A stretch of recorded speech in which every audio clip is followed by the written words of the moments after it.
Welcome to today's topic on flights and flying. And here is an ancient plane that was my father's from World War II.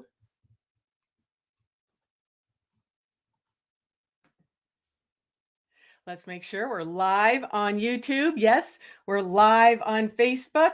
Yes, and we're live on Instagram. Woohoo! Live on Facebook. I've got my phone on, of course. Okay, let's make sure we've got this party started. I hope you're interested in learning about flights and flying from me, an international traveler. So let's make sure we are live everywhere.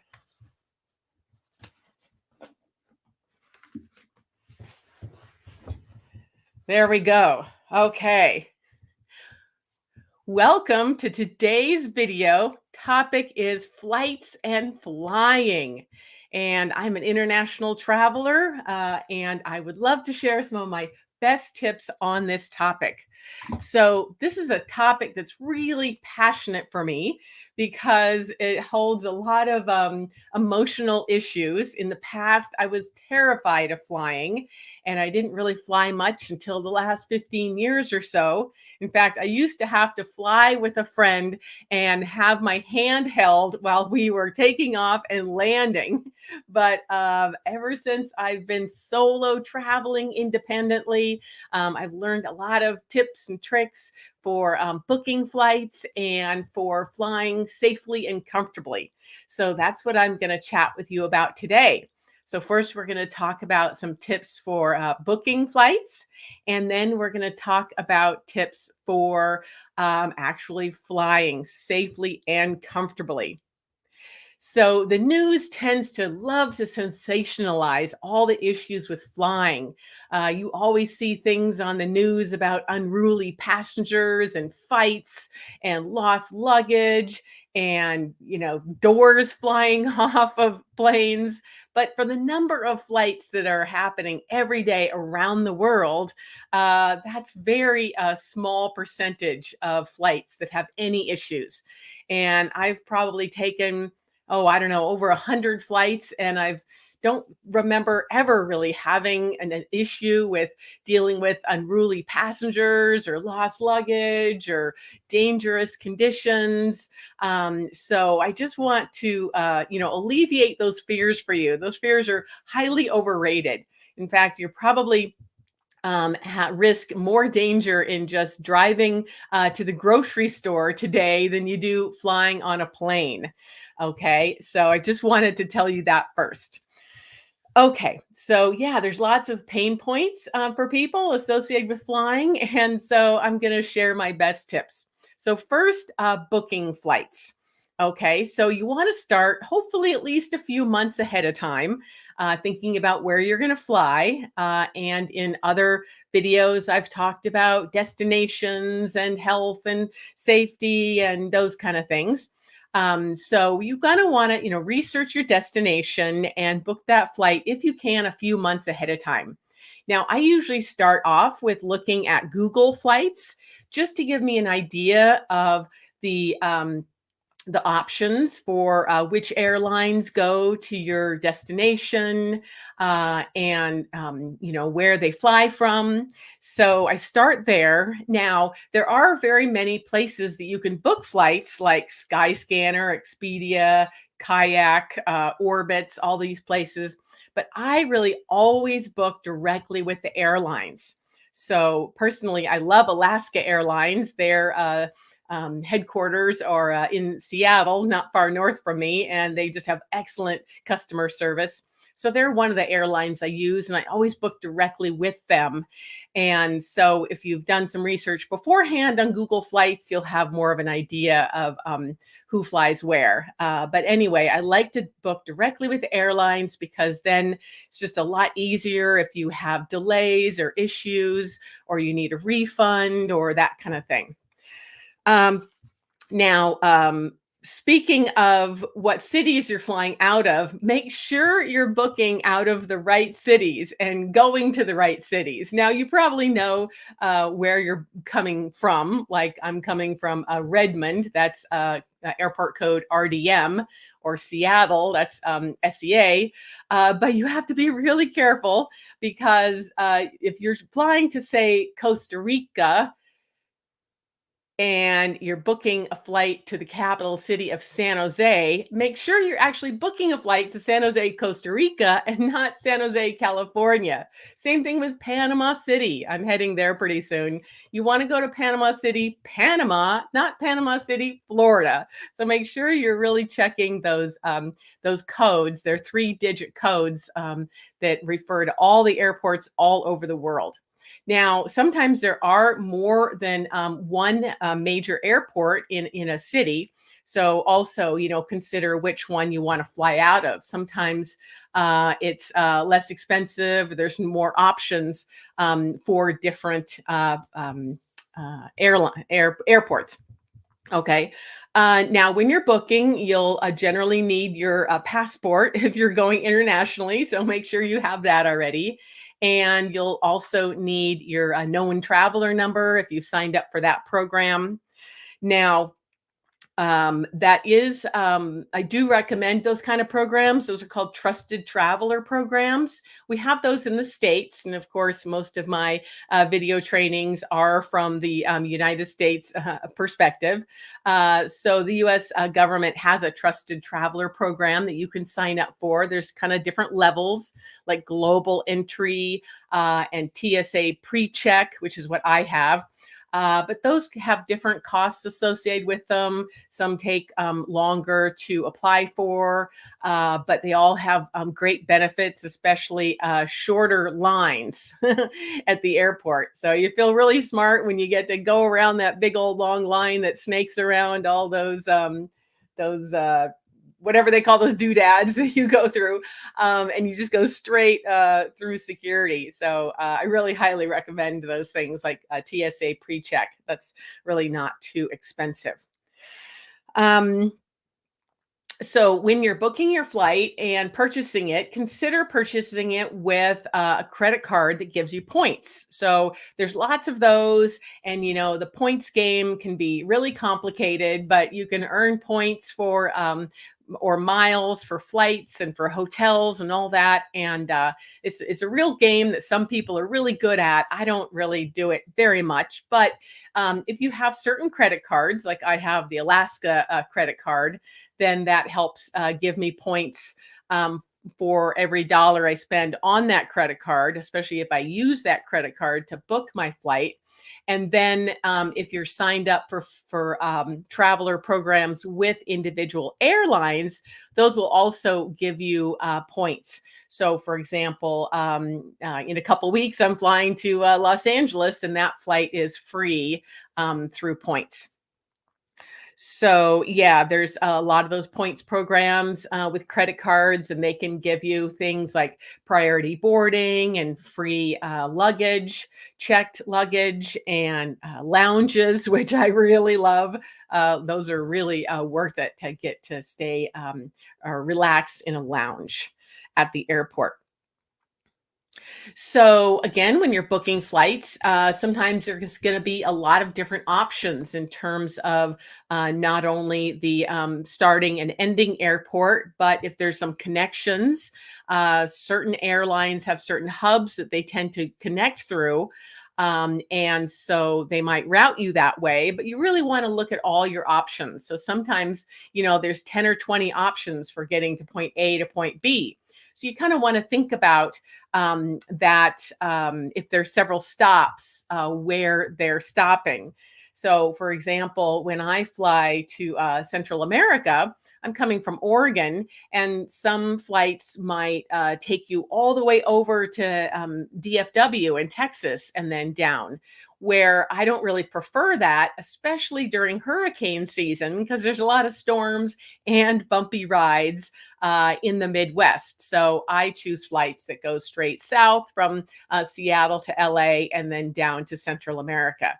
So just note that there's lots of ways to get from point A to point B if there are several stops. And you can sort while you're searching for flights by number of stops and by total flight time, and of course by cost. And speaking of cost, a lot of people really take a lot of time to try to get the cheapest flight and they really stress about that. And, it's pretty easy to book a flight. It's a little bit more challenging to save money. And, there's, basic things you can do, of course, like booking several months in advance, booking a midweek, searching and paying for a flight midweek, as well as putting yourself on a plane flying midweek. But I wouldn't stress too much about saving every single penny when you're flying, especially if you're one of those people that, are just planning a bucket list trip, or you just fly once a year or something. It's just really not the stress to just, do that. If you think of all the other ways you might save or waste money during the year, like on Starbucks coffees or something, it really adds up. So I wouldn't stress too much about, saving a few dollars or even a few $100s on a flight. I think what's most important is getting a flight that is convenient, that has good layovers, that has a good seats. I'll talk about that in a minute.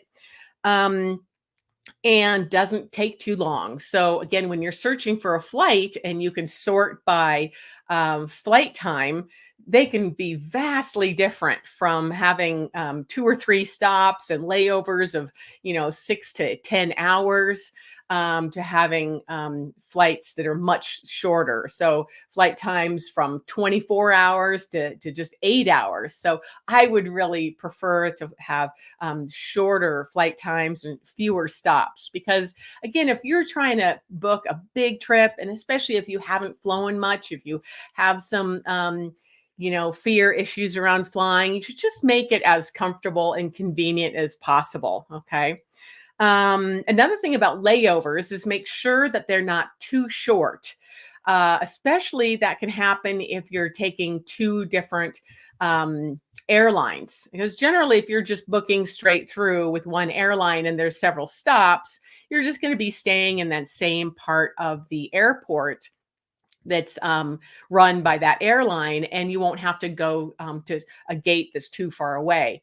So, for example, I'm switching flights in an upcoming trip from Alaska Airlines to Copa Airlines, which is well known in Central America.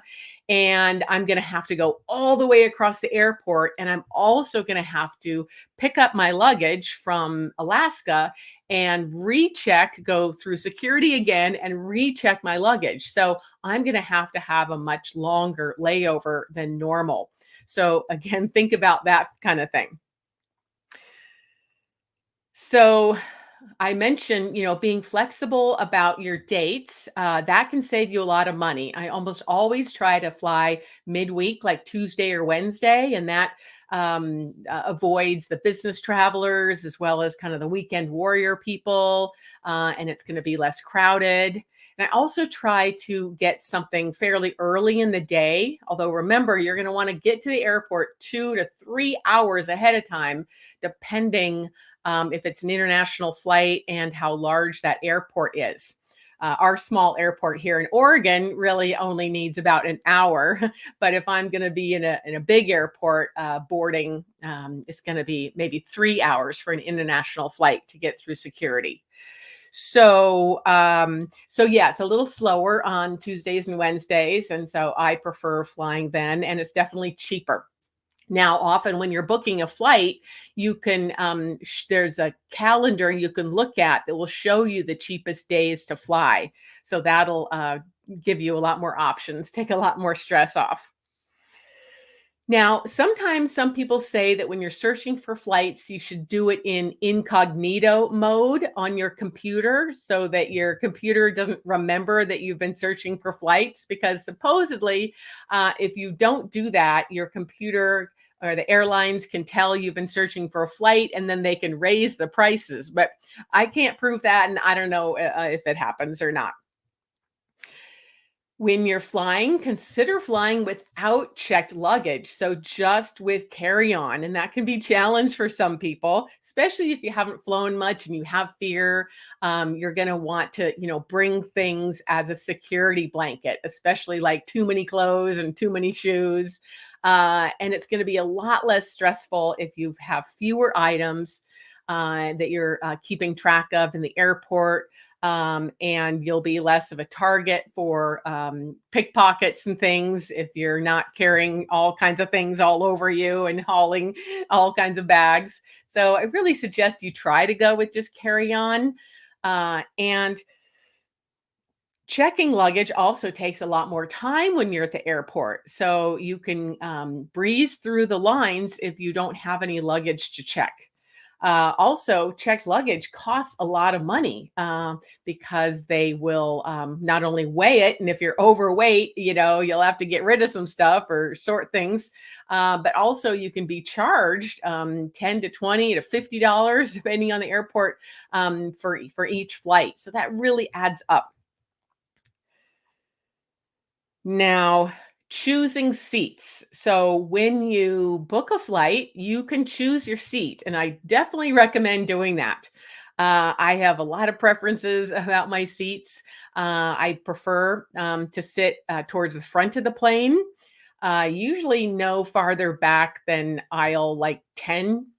I like to be over the wings. Oh, here we have our little prop here. So I like to be over the wings. That's really stable. Although sometimes you don't get quite as good of a view if you're on a window seat. But the seats that over the wings are quite stable and supposedly the safest. Also, if you're farther back on the plane, I find that it kind of feels like you're wiggling a bit more because the front of the plane is more stable. So I like to be in the front of the plane. I don't really prefer aisle or exit seats. They have a lot of room, but then there's kind of no place to stash your stuff, and it's just a little bit more inconvenient. But you can book seats and pay a bit more for a little extra leg room, and I do suggest that, especially if you're taller. Again, trying not to scrimp for a flight, especially if you just go someplace, once in a while. It's really worth it to fly in comfort and safety. Now, what seat to book? I like an aisle, especially if I'm flying alone, because I don't like to be trapped, especially in the middle of three seats, or in the on the window seat. Sometimes those can be really hot and sunny, and so I like to be in the aisle so that I can get up as much as possible, because it's good to walk the aisles if they let you, and to walk down to the bathroom. Sometimes I'll just walk down there and stretch and stand up for a while, and talk to the flight attendants, just to stretch my legs. So I like aisles. Now, if you're flying with a partner, one hack you can do is, if you're got a row that has three seats, book the aisle and the window seat. And sometimes you won't have anybody in the middle because people do avoid being in the middle. So if you do have somebody that comes in the middle, you can just tell them, hey, we, mistakenly got placed in these two seats. Will you switch with us? And often they will, because they don't want to be in the middle of a couple either. So that's one of my hacks. And then make sure you've got your airline flight app. So, like Alaska Airlines, American Airlines, all the major ones, have an app you can put on your phone, and that will help to alert you when things are the flight is boarding or if it's being delayed, and it's a lot easier to update things like your food preferences. And that's another thing. If they do serve any kind of food, you can pre-order that. And especially if you have any dietary restrictions, like being a vegetarian or gluten free, sometimes those are available, but they often do make you book those quite a ways in advance so they can prepare for that.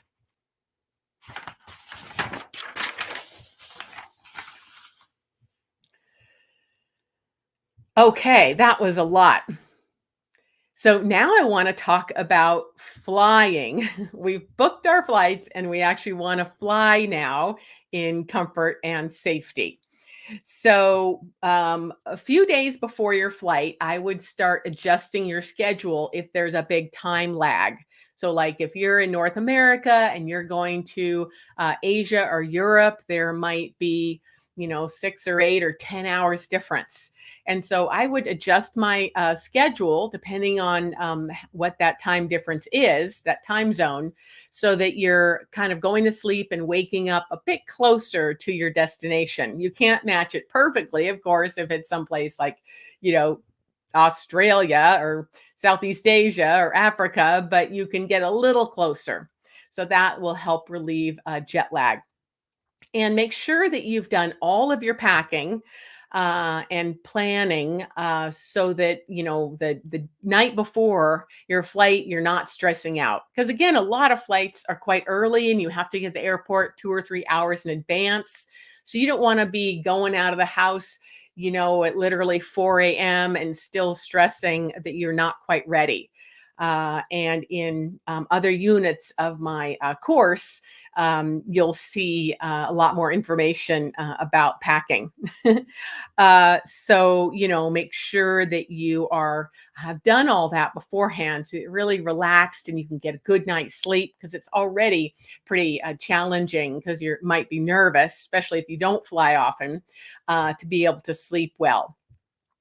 Now, sometimes I did recommend that you try to get an early day flight, especially if there are some delays or cancellations. But sometimes I prefer, a midday flight because I will be able to get a good night's sleep the night before and not be stressing that my alarm's not going to go off.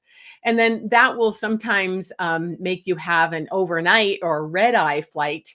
But I kind of like those. The flights are quieter. They turn down the lights. There's not so much noise and commotion, and you can sleep. And then you arrive bright and early the next morning at your destination, which is sometimes better than arriving at a foreign airport by yourself at 8 or 10 at night or midnight, and then trying to deal with finding a taxi, to your hotel. That can be equally stressful. Um, Again, before your flight, a few days before, try to get feeling really healthy, have some exercise, healthy meals, make sure you're hydrated because flying is very dehydrating. In terms of clothing, when you're flying, make sure it's comfortable. I like to try to look a little bit professional and classy. I'm not the kind of person that's flying in my sweatpants or pajamas like a lot of people do nowadays, because you never know what might happen. There could be an emergency, and you could need to be in a decent outfit and maybe have your running shoes on. You never know. So I wouldn't be dressing in something so casual that it looks unprofessional.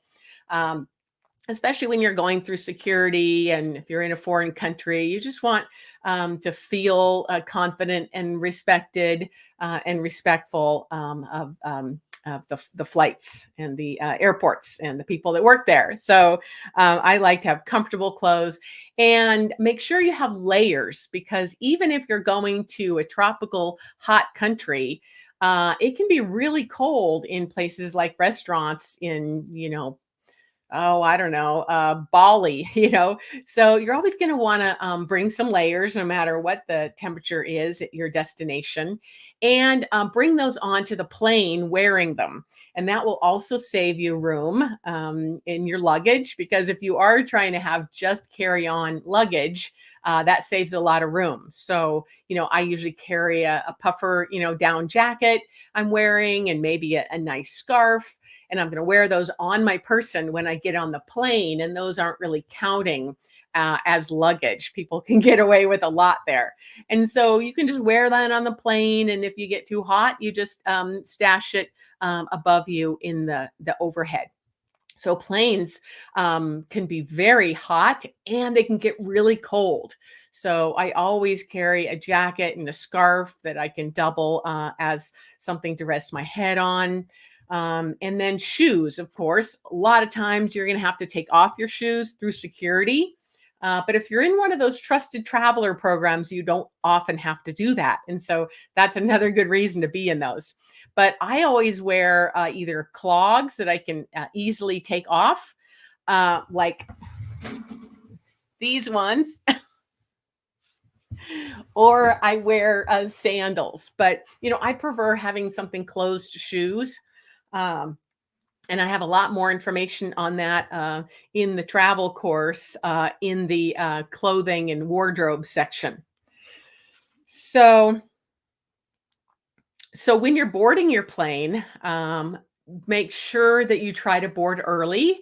And again, certain levels of points or credit cards, or if you're a trusted traveler, sometimes you can get on early, and that really helps to be able to stash your carry-on luggage right above you in the bin. So if you're late boarding, often those overhead bins will be full, or they won't be convenient right above your head, which you're really going to want if it's a long flight and you need to get in and out of your luggage. And when you're deplaning, to be able to get that out right away and be ready to get off that plane. So yeah, I have a lot. I have a lot here. So like I'd mentioned, planes can be really dehydrating. So make sure you've hydrated well the day before and that morning. And then, using the restroom before you get on the plane is nice. So we're fewer trips to the airport or the airplane bathroom is good. Bringing your own water bottle and maybe some of those supplements like Emergency or Element or AG Greens. There's a lot of those powdered supplements that you can put in that give you minerals and vitamins. And then healthy snacks to bring along, because food in airports and airplanes is really expensive.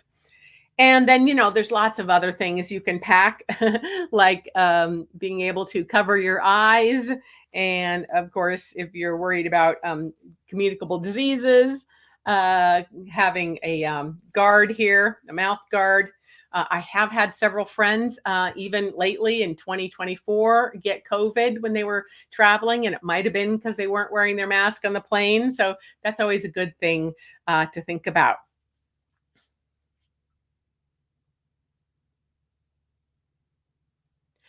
So I have lots more ideas and tips for you in my travel course. And I've mentioned that before, but I want to mention it again. So on my course, you can learn more about it at christineelder.com/travel.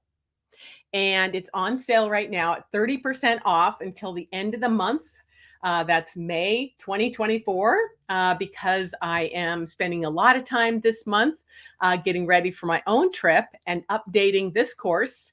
The course is called Travel Like a Pro, and it's really aimed at people that haven't traveled too much, that really need their hands held virtually to teach them everything they need to know before a trip and during and after, to have a really safe, fun trip. And I've been working on this course for years. I have about 50 students, and they've really been enjoying it. And I always keep updating as I learn more. So if you're a student, you'll always get those new updates. And so this month, I'm adding more content, more downloadable handouts and videos. Now, so the course has a lot of things that I don't cover in these free presentations. So it has these downloads, like really detailed lists about what to pack. that are years in the making, that are great checklists for you to download. I actually download my own every time I travel and check everything off so I remember everything. And it includes editable Excel spreadsheet that you can use to help you to budget for your trip. And what else? Oh, well, of course, since I'm a nature sketcher and journaler, and that's one of the main reasons I travel, is to teach at festivals and conferences, and to make my own content for my students. I have detailed packing lists for what I love to bring when I'm traveling in terms of my sketching and journaling supplies. Um, Now, we talked a bit about what to pack in your luggage, and I have this very detailed packing list for carry on only trips that gets right down to, I don't know, like eye drops and safety pins. It tells you everything I pack. And this is exactly what I'm going to be using to pack for my upcoming trip to Central America. And, when you're traveling, you want to be able to document your trip and really remember it well. And so I've got this also this downloadable booklet called Your Quick Start Guide to Travel Journaling that gives you a lot of ideas of how to document your trip in a fun way.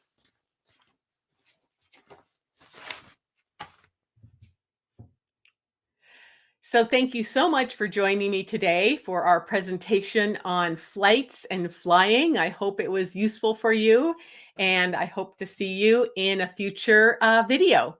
Okay, take care. Bye-bye.